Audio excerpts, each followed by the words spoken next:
Friends, स्वागत है आपका हमारे यूट्यूब चैनल हिस्ट्री मास्टर में। रोज़ाना की तरह आज हम आपके लिए लाए हैं इतिहास के एक महत्वपूर्ण टॉपिक वैदिक सभ्यता के विषय में। वैदिक सभ्यता को हम 3 पार्ट्स में यहाँ पे सॉल्व करेंगे, जिसमें पहले पार्ट्स के अंतर्गत हम वैदिक सभ्यता का भौतिक एवं राजनीतिक जीवन को अध्ययन करेंगे। इसमें हमने कुछ इम्पोर्टेंट्स पॉइंट्स क्वेश्चंस बनाए हैं जो इस पार्ट्स को वैदिक सभ्यता के भौतिक जीवन और राजनीतिक जीवन को पूरा करेगा। चलो हम चलते हैं अपने यूट्यूब चैनल हिस्ट्री मास्टर की तरफ, जिसमें हम वैदिक सभ्यता से संबंधित कुछ इम्पोर्टेंट क्वेश्चंस का अध्ययन करेंगे। तो और अधिक क्वेश्चंस की जानकारी के लिए और या स्टडी मटेरियल के लिए आप हमारे यूट्यूब चैनल को सब्सक्राइब करें। चलो, जैसे हमारा पहला क्वेश्चन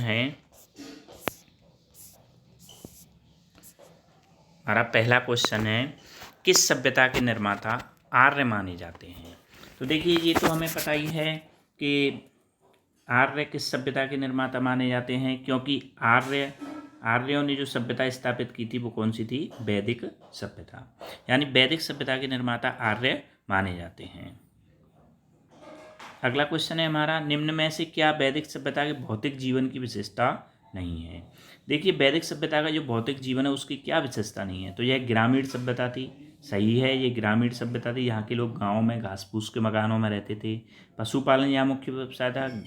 ठीक है, सही आंसर है, क्योंकि पशुपालन के तहत ये गाय वगैरह अन्य पशुओं को पालते थे। आर्य लोग घुमक्कड़ जीवन व्यतीत करते थे। बिल्कुल सही है, ये खानाबदोश जाति की तरह एक जगह से दूसरी जगह घूमते रहते थे, एक जगह स्थायी रूप से नहीं रहते थे। यह लोकतांत्रिक व्यवस्था पर आधारित थी। ये गलत आंसर है, अतः अपना सही ऑप्शन होगा यह लोकतांत्रिक व्यवस्था पर आधारित थी, क्योंकि यह लोकतंत्र पर नहीं राजतंत्र पर आधारित थी। इसी तरीके से हमारा तीसरा क्वेश्चन है, आर्य शब्द का शाब्दिक अर्थ क्या है। देखिए, जो आर्य शब्द है उसका शाब्दिक अर्थ क्या है? कुलीन। देखिए, कुलीन शब्द इसका शाब्दिक अर्थ नहीं है। धनवान भी इसका शाब्दिक अर्थ नहीं हो सकता। जातिगत भी नहीं है। तो आर्य का शाब्दिक अर्थ क्या है? श्रेष्ठ या उत्तम। जो व्यक्ति श्रेष्ठ होता है उसी या उत्तम क्वालिटी का होता है, उसी को आर्य कहा गया है। अगला क्वेश्चन है हमारा क्वेश्चन नंबर 4, ऋग्वेद में किस नदी को नदीत्तमा कहा गया है। तो देखिए, ऋग्वेद में नदीत्तमा का मतलब है नदियों में अग्रवती। तो इसके लिए हम देखते हैं कि ऋग्वेद में सरस्वती नदी को नदीत्तमा कहा गया है, यानी नदियों में अग्रवती मानी गई है। सरस्वती नदी प्रमुख नदी है सिंधु वैदिक सभ्यता की कालीन। निम्न में से किस नदी का ऋग्वेद में सिर्फ एक बार उल्लेख हुआ है। देखिए, यहाँ पे हम देखते हैं ऋग्वेद में कई नदी ऐसी हैं जिनका बार बार उल्लेख हुआ है। केवल एक नदी इनमें से ऐसी है जिसका एक ही बार उल्लेख हुआ है। देखो, सरस्वती नदी तो महत्वपूर्ण नदी है ही, और सिंधु भी दूसरी महत्वपूर्ण नदी है इस सभ्यता की।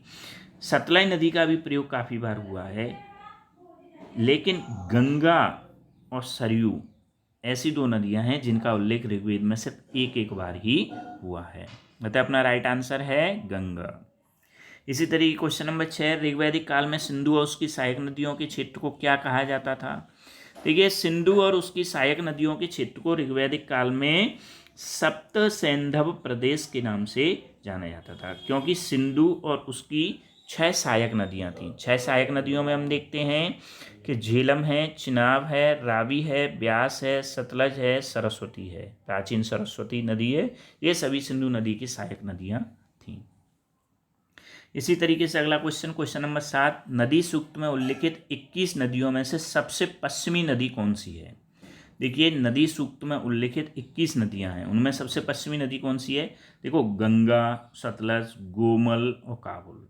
नदी सूक्त में उल्लिखित सबसे पश्चिमी नदी है आपकी कुबा या काबुल। ये काबुल शहर में आज भी है और काबुल के नाम से ही ये नदी है। काबुल अफगानिस्तान में की राजधानी है। आर्यों का निवास स्थान मध्य एशिया और बैक्ट्रिया कौन मानता है। देखिए, आर्यों के निवास स्थान के संबंध में काफ़ी विवाद है, लेकिन विवाद के बावजूद भी सबसे प्रामाणिक मत यही माना जाता है कि आर्य मध्य एशिया और बैक्ट्रिया से भारत आए थे। और ऐसा किसने माना था? ये मैक्स मूलर के द्वारा माना गया था कि आर्य मध्य एशिया से भारत आए थे। इसी तरीके क्वेश्चन नंबर 9 है, ऋग्वैदिक काल में प्रशासन की सबसे छोटी इकाई क्या कहलाती थी। देखिए, प्रशासन की सबसे छोटी इकाई, प्रशासन का जो विभाजन होता था वो गांव से होता था। तो ग्राम है, विश्व है, जन है, जनपद है, इस तरीके से प्रशासन का विभाजन था। तो ऋग्वैदिक कालीन प्रशासन की सबसे छोटी इकाई क्या थी? ग्राम थी। इसीलिए क्वेश्चन नंबर 10, निम्न में से किस शब्द का ऋग्वेद में सर्वाधिक बार उल्लेख हुआ है? देखिए कितनी बार सर्वाधिक बार उल्लेख हुआ है। जन, विश्व, ग्राम, जनपद। देखिए ऋग्वेद में सर्वाधिक बार किस शब्द का उल्लेख हुआ है? ऋग्वेद में सर्वाधिक बार उल्लेख हुआ है आपका किसका? जन शब्द का। जन शब्द का ऋग्वेद में सर्वाधिक बार उल्लेख हुआ है। ऋग्वेद में जनपद शब्द का प्रयोग कितनी बार हुआ है? देखिए जनपद शब्द का प्रयोग ऋग्वेद में जनपद का कहा जाता था जिले को। तो ऋग्वेद में जनपद शब्द का उल्लेख एक बार भी नहीं हुआ। ऋग्वैदिक काल में निम्न में से कौन सी जनपद निधि संस्था नहीं थी? सभा, समिति, विदत सभी सही हैं। देखिए ऋग्वैदिक कालीन जनपदीय संस्थाओं में सभा, समिति, विदत तीनों ही थी। अतः इसका राइट आंसर है सभी सही हैं। अगला क्वेश्चन है क्वेश्चन नंबर 13, निम्न में से कौन सी आर्यों की सबसे प्राचीन संस्था थी? सभा, समिति, विदत। देखिए आर्यों की यदि सबसे प्राचीन संस्था की बात करी जाए तो आर्यों की सबसे प्राचीन संस्था कौन सी थी? आर्यों की सबसे प्राचीन संस्था थी विदत। अतः इसका राइट आंसर क्या है? विदत। निम्न में से किस संस्था में महिलाएं भाग नहीं लेती थी? सभा, समिति, विदत सभी सही हैं। देखिए महिलाएं ऋग्वैदिक काल में महिलाएं केवल 2 जनप्रतिनिधि संस्थाओं में भाग लेती थीं और वो 2 जनप्रतिनिधि संस्थाएं थीं आपकी समिति और विदत। तो किस में भाग नहीं लेती थीं? कि सभा की कार्यवाही में महिलाएं भाग नहीं लेती थी।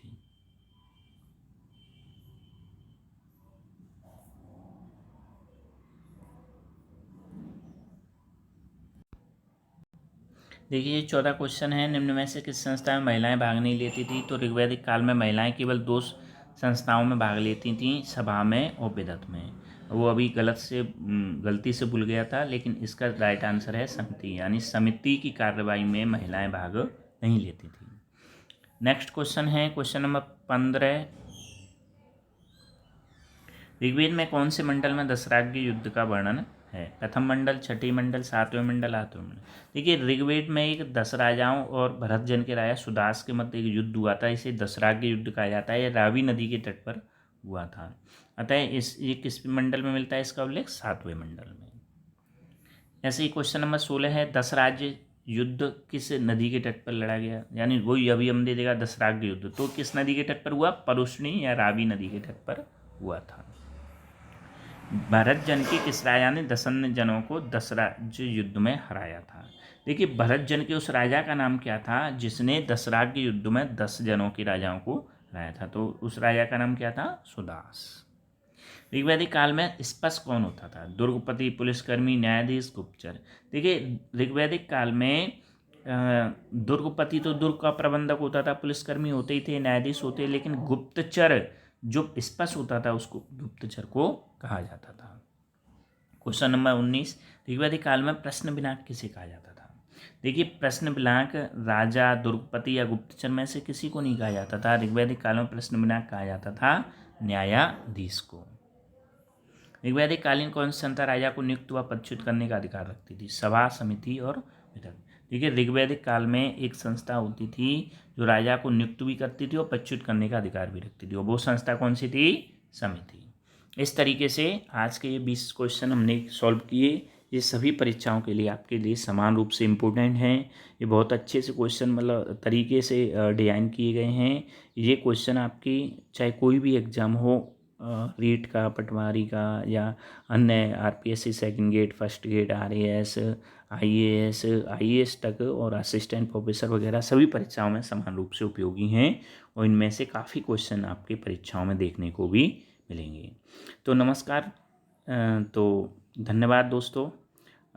आज के लिए बस हमारे YouTube में इतना ही, पर आप हमारे चैनल को सब्सक्राइब करें जिससे आगे की हम वीडियोस को इसी तरीके से आपको दिखाते रहें और आपका ज्ञान दर्शन करते रहें।